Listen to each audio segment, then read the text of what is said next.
Chennai shopping mall Aadi blockbuster KG sale. KG చీరల ప్రారంభ ధర కేవలం 150 రూపాయలు మాత్రమే. కొన్ని ప్రత్యేక చీరలపై రెండవ చీర కేవలం 9 రూపాయలకే సొంతం చేసుకోండి. యాదాద్రి భువనగిరి జిల్లా భూదాన్ పోచుపల్లి మండలం దోతిగూడెం గ్రామంలోని ఎజోలో ఫార్మా కంపెనీలో భారీ అగ్ని ప్రమాదం చోటు చేసుకుంది. రియాక్టర్ పేలడంతో ఒక్కసారిగా పెద్ద శబ్దం వచ్చింది. భారీగా మంటలు ఎగిసిపడడంతో దోతిగూడెం, ఆత్మగూడెంలో గ్రామాల ప్రజలు భయాందోళనతో ఉలిక్కిపడ్డారు. ప్రమాదంలో ఇద్దరు చనిపోయినా వారిలో ఒకరు ఖమ్మం, మరొకరు నల్గొండ జిల్లాకు చెందిన వారిగా ఉన్నారు. మరో 9 మంది గాయపడ్డారు. ఇద్దరి పరిస్థితి ఇంకా విషమంగా ఉన్నట్లుగా తెలుస్తోంది. క్షతగాత్రులను పోలీసులు హాస్పిటల్ కి తరలించారు. ఇదే కంపెనీలో ఇది రెండోసారి ఇలా రియాక్టర్ పేలడం. ఫైర్ సిబ్బంది మంటలను అదుపు చేస్తున్నారు. అయితే ఇదే కంపెనీలో 3 నెలల వ్యవధిలోనే ఇందాక చెప్పుకున్నట్టు రెండోసారి ఇటువంటి ప్రమాదం జరగడం అంటూ కూడా గ్రామస్తులు ఆగ్రహం వ్యక్తం చేస్తున్నారు. తరచూ ప్రమాదాలు జరుగుతున్నా సరే అధికారులు అస్సలు పట్టించుకోవటం లేదని, పీసీబీ అధికారులు కంపెనీలపై చర్యలు తీసుకోవటం లేదని గ్రామస్తులు ఆరోపిస్తున్నారు. రీసెంట్ గా బిగ్ టీవీ సిట్ కూడా దీనిపై కంప్లీట్ ఇన్ఫర్మేషన్ తో స్టోరీను ప్రసారం చేసింది.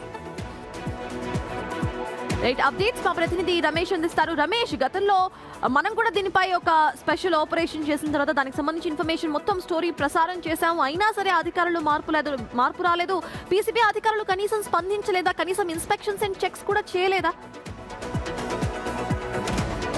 రైట్, అధికారుల నిర్లక్ష్యమే కొట్టొచ్చినట్టు కనపడుతుంది. గతంలో జరిగినటువంటి అనంతపురం చెందినటువంటి కృష్ణారెడ్డి చనిపోవడం కానీ, ఇప్పుడు ఇద్దరు వ్యక్తులు చనిపోవడం కానీ పూర్తిగా అధికారుల నిర్లక్ష్యం అనేది తెలుస్తుంది. ఎందుకంటే అప్పుడు ప్రమాదం జరిగినప్పుడే కంపెనీని విజిట్ చేసి అసలు రియాక్టర్ ఫెయిల్డ్ కి కారణం ఏంటి, అసలు భద్రతా ప్రమాణాలను పాటిస్తున్నారా లేదా అని అధికారులు తనిఖీలు చేయాల్సింది పోయి కూడా తనిఖీలు చేయకపోవడం వల్లనే మళ్ళీ రియాక్టర్ పేలింది. ఎందుకంటే నెల రోజుల వ్యవధిలోనే రెండోసారి కూడా రియాక్టర్ పేలడం అనేది ఇది సరైనది కాదు. ఎందుకంటే ఇది ఒక కార్మికులు పనిచేస్తున్నటువంటి కార్మికులే కాదు, చుట్టుపక్కల ఉన్నటువంటి గ్రామ ప్రజలు కూడా అంతా కూడా ఈ దోతిగూడెంలో కానీ మొత్తం చుట్టుపక్కల గ్రామాలంతా కూడా భయభ్రాంతులకు గురవుతున్నారు. మొత్తం 100కు పైగా కూడా ఫార్మా కంపెనీలు ఉన్నాయి. ఈ యాదాద్రి భువనగిరి జిల్లా పరిధిలో 100కు పైగా కంపెనీలు ఉన్నాయి. ఈ కంపెనీలన్నింటినీ కూడా మొత్తం ఎక్కడ పీసీబీ అధికారులు ఇంతవరకు ఎప్పుడు వచ్చినటువంటి దాఖలాలు లేవు, అంతా కూడా మేనేజ్ చేసుకోవడం జరుగుతుంది.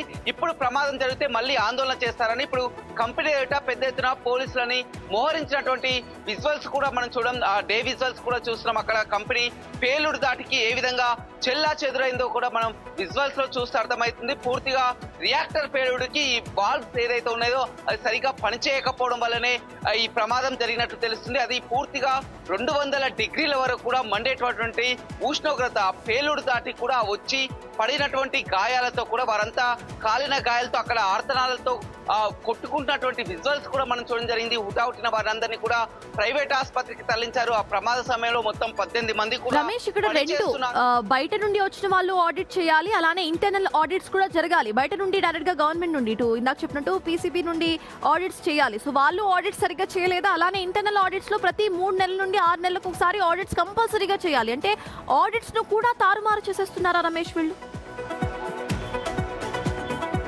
రైట్, కరెక్ట్, ఎగ్జాక్ట్, మీరు అన్నది కరెక్ట్. నిర్లక్ష్యం వల్లనే ఇవాళ 2 ప్రాణాలు పలిగున్నాయి. అదేవిధంగా కార్మికులు కూడా ఇప్పటికీ 10 మంది గాయాలతో కొట్టుమిట్టాడుతున్నటువంటి పరిస్థితి కనిపిస్తుంది.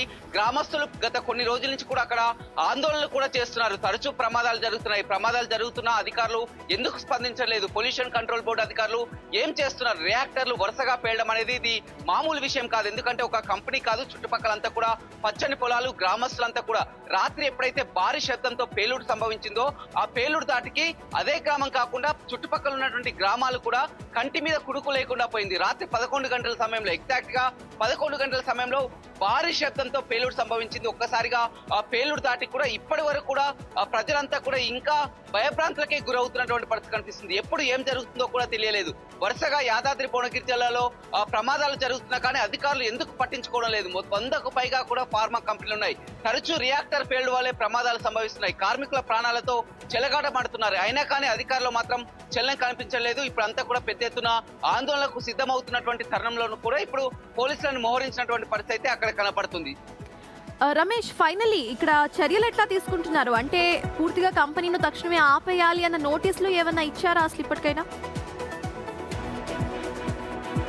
గతంలో ప్రమాదం జరిగినప్పుడు కూడా దీనిపై పూర్తి స్థాయిలో విచారణ జరపాలని చెప్పడం జరిగింది. కానీ ఇంతవరకు విచారణ లేదు. ఆ ప్రమాదానికి కారణమైనది కూడా బయట పెట్టినటువంటి పరిస్థితి. ఎగ్జాక్ట్ మళ్ళీ 1 month సమయంలో కూడా ఈ విధమైనటువంటి ప్రమాదమే చోటు చేసుకుంది. ప్రమాదానికి పూర్తిగా కారణం కంపెనీ నిర్లక్ష్యం, యాజమాన్యం నిర్లక్ష్యం అనేది కొట్టొచ్చినట్టు కనపడుతుంది. ఎందుకంటే ఒక రియాక్టర్ పేలడం అనేది మామూలు మాట కాదు. కంపెనీలో రియాక్టర్ పేలడం అనేది చాలా అరుదు. కానీ నెల రోజుల వ్యవధిలోనే 2 సార్లు పేలిందంటే ఈ పేలడానికి కారణం ఏంటి? వారి యొక్క నాణ్యత ప్రమాణాలు పాటించకపోవడం, అక్కడ భద్రతా చర్యలు తీసుకోకపోవడం. మొత్తం ఇప్పటికైనా ఇంత జరుగుతున్నా కానీ ఇప్పటి వరకు కంపెనీ యాజమాన్యం మాత్రం స్పందించలేదు. ఆ చనిపోయిన కుటుంబాలకు భరోసా అందించాల్సి ఉంది. ఎక్స్గ్రేషియా చెల్లించేంత వరకు కూడా ఇక్కడ నుంచి వెళ్లేది లేదని ఆందోళనకు సిద్ధమవుతున్నట్టు కంపెనీ ఎదుట పోలీసులను మోహరించారు. కానీ అది కంపెనీ యాజమాన్యం ముందే గ్రహించి కూడా ఈ ప్రమాదానికి కారణమని బయటపెట్టి వారిని ఆదుకుంటామని కూడా ఎలాంటి ప్రకటన కూడా ఇంతవరకు చేయలేదు.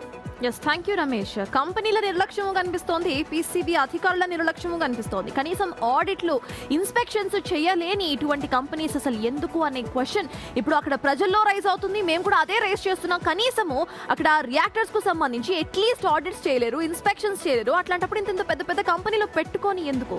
ఇక ఇదే అంశంపై సుచిత డైరెక్ట్ గా సన్ రైజ్ హాస్పిటల్లో ఇద్దరు అక్కడే అడ్మిట్ అయి ఉన్నారు. ఇంకొంతమంది వేరే హాస్పిటల్స్ లో కూడా అడ్మిట్ అయి ఉన్నారు. సో హాస్పిటల్స్ నుండి అక్కడ పరిస్థితిని అందించడానికి మా ప్రతినిధి సుచిత ఉన్నారు. సుచిత, చికిత్స పొందుతున్న వాళ్ళ పరిస్థితి, వాళ్ళ హెల్త్ అప్డేట్ ఏంటి? హాస్పిటల్లో డాక్టర్స్ ఏమంటున్నారు సుచిత? అయితే నిన్న రాత్రి ఇక్కడ సన్ రైజ్ హాస్పిటల్కి 4 తీసుకొని వచ్చారు. దాంట్లో కూడా ఇద్దరి పరిస్థితి విషమంగా ఉందని చెప్పి వాళ్ళని యశోద హాస్పిటల్ తరలించారు. ప్రస్తుతం అయితే ఇక్కడ 2 ఉన్నారు. ఒకరు శివకుమార్, మరొకరు ఏసెస్గా చెప్తున్నారు. అందులో ఒకరు అయితే ప్రెసెంట్ ఐసీయూలో ఉన్నట్టుగా తెలుస్తుంది. అతని సిచ్యువేషన్ కొంచెం అంటే ముఖం మీద కొంచెం బర్న్స్ అయితే అయ్యాయి అతనికి. మిగిలిన ఏసెస్ అనే వ్యక్తికి బర్న్స్ అవ్వలేదు. కానీ ఒక్కసారి రియాక్టర్ పేలడంతో అయితే సౌండ్కి ఒక్కసారిగా చెవులోంచి బ్లడ్ వచ్చి కొంచెం చెవులోంచి నొప్పి వచ్చిన సిచ్యువేషన్ అయితే కనిపిస్తున్నాయి మనకి. ఆల్రెడీ మనం వెళ్ళి లోపల ఇంతకుముందు అతనితో మాట్లాడాము. అతను చెప్పిన వివరాల ప్రకారం అయితే ఆ టైంలో బ్లాస్ట్ అయిన సమయంలో దాదాపు 10 మంది ఉన్నారు అక్కడ అంటూ చెప్తున్నారు. శివకుమార్, యేసుదాసు, నాగిరెడ్డి, రాజశేఖర్ రెడ్డి, చెన్నకేశవులు, యోహాన్, హరి, రవి, గణేష్ గా చెప్తున్నారు. ఈ జరిగిన బ్లాస్ట్ కూడా సి బ్లాక్ లోని సిఎస్ఎస్ఆర్ రియాక్టర్ నెంబర్ 12 లో జరిగిందంటూ కూడా చెప్తున్నారు. ఎగ్జాక్ట్లీ 10 o'clock అంటే షిఫ్ట్ చేంజ్ అయ్యే టైం అంట అది. ఆ టైంలో పిహెచ్ ఏదైతే అడ్జస్ట్ చేస్తారో, పిహెచ్ వాల్యూ అడ్జస్ట్ చేస్తారో, ఆ చేసినప్పుడు ప్రెషర్ ఎక్కువగా బిల్డ్ అయితే బ్లాస్ట్ అని చెప్తున్నారు. బ్లాస్ట్కి దగ్గరలో ఉన్న వాళ్ళకైతే ఇద్దరు చనిపోయినట్టుగా కూడా చెప్తున్నారు. మిగిలిన 8 మందిలో ఇక్కడ 2 ఉన్నారు. ప్రెసెంట్ ఒక అగస్త్య హాస్పిటల్లో ఉన్నారు. మిగిలిన ప్రెషర్ సెట్ చేయడం సరిగ్గా రాలేదు అంటే, ప్రెషర్ సెట్ చేసే ప్రాసెస్ లో బ్లాస్ట్ జరిగింది అంటే కనీసం వాళ్ళకి ముందరగా అవగాహన లేదా? ప్రెషర్ ఎంత పెట్టాలి అనే ఒక జనరల్లీ వాళ్ళకి ట్రైనింగ్ ఇస్తూ ఉంటారు. ఆ ట్రైనింగ్ జరగలేదా అక్కడ? సర్తాస్ ట్రైనింగ్ జరిగి ఉంటుంది కాబట్టి ప్రెషర్ ఏదైతే యాసిడిక్ నుంచి బేస్కి చేంజ్ చేసే సమయంలో చాలా జాగ్రత్తగా ఉండాలంటే అట్లాంటి సమయంలో అయితే ఇలాంటి బ్లాస్ట్ జరుగుతుంటాయంట. రెగ్యులర్గా కూడా చిన్న భిన్న బ్లాస్ట్ అక్కడ కనిపించకుండా చిన్నవి జరుగుతుంటాయంటూ కూడా అతను చెప్పాడు. కాకపోతే ఈసారి జరిగింది చాలా పెద్ద బ్లాస్ట్ అంటూ కూడా చెప్తున్నారు. ఆ ప్రెషర్ ఏదైతే యాసిడిక్ నుంచి బేస్కి చేంజ్ చేస్తున్న సమయంలో అయితే ఒక్కసారిగా ప్రెషర్ ఎక్కువగా బిల్డ్ అయ్యి బ్లాస్ట్ జరిగిందంట. అట్లాంటివి జరగకుండా ఉండాలంటే ఇంకా కొంచెం సర్టిఫైడ్గా ఉన్న వాళ్ళని అయితే తీసుకొస్తే బెటర్ అని చెప్పుకోవచ్చు. ఎంత ట్రైనింగ్ ఇచ్చినా కూడా దానికి సంబంధించి అక్కడ ఉండేవాళ్ళు కానీ లేకపోతే టేక్ కేర్ చేసేవాళ్ళు ఆబ్వియస్లీ ఉండాలి. టేక్ కేర్ చేసేవాళ్ళు లేకపోవడమే అయితే ఈ బ్లాస్ట్ కారణం అని చెప్పుకోవచ్చు. నిర్లక్ష్యం మేజర్గా. ఈ నిర్లక్ష్యం అయితే దాదాపు ఇప్పుడు 2 మంది ప్రాణాలు తీసింది, ఇంక 8 మంది హాస్పిటల్లో ఉన్నారు. ప్రస్తుతం అయితే ఇక్కడ ఉన్న వాళ్ళలో ఒక్కతని ఈ సిచ్యువేషన్ కొంచెం సీరియస్గా ఉంది. ఇంకొక అతను అయితే బాగానే ఉన్నాడని చెప్పుకోవచ్చు. అగస్త్య హాస్పిటల్ ఉన్న ఒక అతను కూడా బాగానే ఉన్నాడు. కాకపోతే యశోద హాస్పిటల్ 5 ప్రస్తుతం కొంచెం సీరియస్గా ఉందని చెప్పుకోవచ్చు. సర్తాస్. Yes, thank you Suchitha. మొత్తానికి ఇటు అనుభవం లేని సిబ్బంది కారణంగా అయినా కావచ్చు, లేకపోతే వాళ్ళకి ట్రైనింగ్ సరిగ్గా ఇవ్వకపోవడం కారణంగా అయినా సరే కావచ్చు, ఈరోజు ప్రెషర్ సరిగ్గా పెట్టలేక అంటే ఆ pressure acid to base control చేసే ప్రాసెస్లో జరిగిన కొన్ని తప్పిదాల కారణంగా 2 ప్రాణాలు కోల్పోయారు. దీనికి కారణం ఎవరు? మళ్ళీ మనం ప్రెషర్ సరిగ్గా పెట్టలేకపోయిన కార్మికులది కారణం అని కూడా చెప్పలేము. ఎందుకంటే వాళ్ళకి సంబంధించి సరైన శిక్షణ ఇవ్వకపోవడము ఆ కంపెనీ యొక్క నిర్లక్ష్యం కొట్టొచ్చినట్టు కనిపిస్తోంది. ఆడిట్స్ సరిగ్గా ఉండవు. ఆ తర్వాత వీటికి సంబంధించి రియాక్టర్స్ పేలిన ప్రతిసారి కూడా కేవలం ప్రెషర్ మాత్రమే కాదు, అక్కడ లోపల రియాక్టర్స్ లో ఉన్న సేఫ్టీ చెక్స్ కూడా, ఇన్స్పెక్షన్స్ సరిగ్గా రన్ అవ్వట్లేదు అనేది గతంలో ఎన్నోసార్లు మనం మాట్లాడుకున్నాం. సో పొల్యూషన్ కంట్రోల్ బోర్డు ఏం చేస్తోంది? పొల్యూషన్ కంట్రోల్ బోర్డు ఎందుకు అసలు అంటి పట్టినట్టు ఉంది? అలానే ఈ కంపెనీలకు సంబంధించి యాజమాన్యాలు ఏం చేస్తున్నాయి? ప్రాణాలు పోతే ఎవరు క్వశ్చన్ చేయరు. జస్ట్ కొన్ని నిబంధనలు ఉంటాయి. ఆ తర్వాత మళ్ళీ కూడా యథావిధిగా ఆ కంపెనీను అలానే రన్ చేయొచ్చు అని ఒక ధీమా వీళ్ళలో ఉందా అన్న క్వశ్చన్స్ ఇప్పుడు వినిపిస్తున్నాయి. మరి ఇప్పటికైనా సరే అక్కడ కార్మికుల ప్రాణాలు చాలా ఇంపార్టెంట్. ఇంపార్టెంట్ వాటికి సంబంధించి తగిన భద్రతా చర్యలు తీసుకునే కంపెనీసే తెలంగాణ, ఆంధ్రప్రదేశ్ ఇన్ఫాక్ట్ దేశంలో ఉండాలి. అలాంటి కంపెనీస్కే రూల్స్ వర్తింపజేయాలి. అండ్ పీసీబీ కంట్రోల్ బోర్డ్ అయినా సరే, గవర్నమెంట్ అయినా సరే ఇటువంటి రూల్స్ని ఇంకా కఠినతరం చేస్తే కానీ ఇలా కార్మికుల ప్రాణాలు పోతూ